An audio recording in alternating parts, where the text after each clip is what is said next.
Здравствуйте. Ирина Борисович сегодня чувствует себя первопароходцем. Ее прививают новой российской вакциной Эпивак Корона. Врач вскрывает ампулу, делает укол.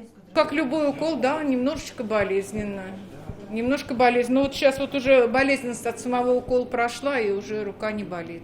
Женщина-педагог. Она в числе 650 добровольцев со всей республики, которые записались на пострегистрационные клинические исследования. Это не прямой контакт с коронавирусом, как вот можно подумать. Это не живая вакцина, это препарат, который помогает выработать иммунитет. Но ее же надо все равно проверять. Не такой уж большой риск, и я готова на него пойти. Я считаю, что это минимальный риск, тут даже риска нету. И тем более, там у нас Татьяна Голикова, все остальные, не зря они испытывали именно Эпивак Корону. Вакцина новая. По всей стране сейчас проходит испытание в общей сложности 4000 человек. За здоровьем добровольцев будут внимательно следить медики. Общая продолжительность, еще раз хочу напомнить, 6 месяцев.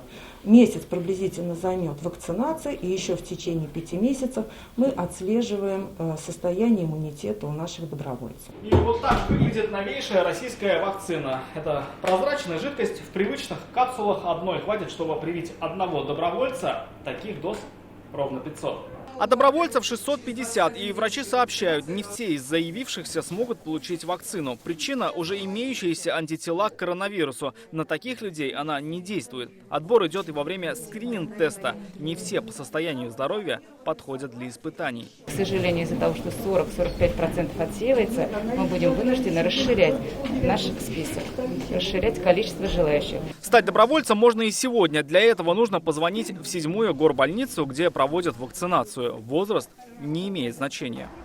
Рамиль Шайдуллин, Александр Лобанов, ТНВ, Казань.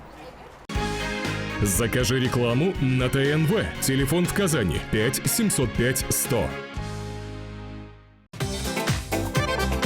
Көтелмәгән кунак көттөреп кенә интернет челтәрләренә дә килеп җитте.